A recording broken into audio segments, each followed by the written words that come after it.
Yun na nga guys, for today's video, panibagong video na naman. Siyempre, sa hinaba-haba nga ng panahon guys, ngayon lang marerestore itong mini store namin. Kaya yan sinusuot na ni Papa kasi lalakihan na yung bintana.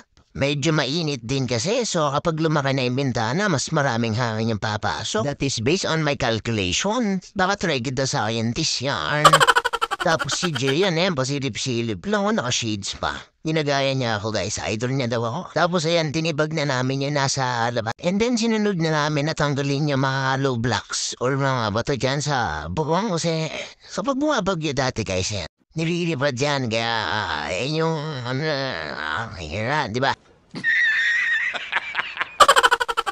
Tapos ayan, natanggal na namin yung kabilang side na mga yero and isusunod din namin yung kabila and then yung mga kahoy niyan. Dahil tataasan nga ito guys at itatrusses na para sa ngayon mas matibay siya kumpara mo sa kahoy. At dito nagsimula na nga kaming mag-asinta. Ayan, patingin-tingin lang tayo dyan. Tamang labor lang. At natututo naman tayo sa patingin-tingin natin yan. At ayan, nagdagin si Papa ng puting para mapatungan niya pa ng hollow blocks.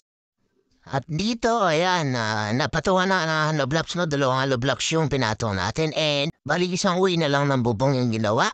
Isang side na lang siya, kumbaga. Ayan, ninayos na yung mga C-purlins natin. Tama ba? C-purlins or C-purlings, yan. Tapos, yan, isa-isa ng winelding yan, ni Papa. And para makabitan na rin na, ano bang tawag dito? Ayan, insulation. Pangalesen din ng init yan. And may kakabit na rin yung mga bubong niyan.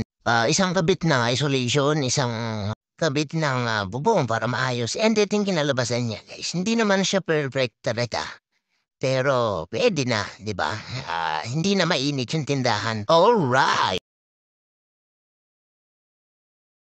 Tapos ayan, nagmamagaling tayo yan. And lalagyan natin ng purong simento. Binabrushan natin ng purong simento para mas magandang tignan. Yun lang guys for today's video. Like and follow for more.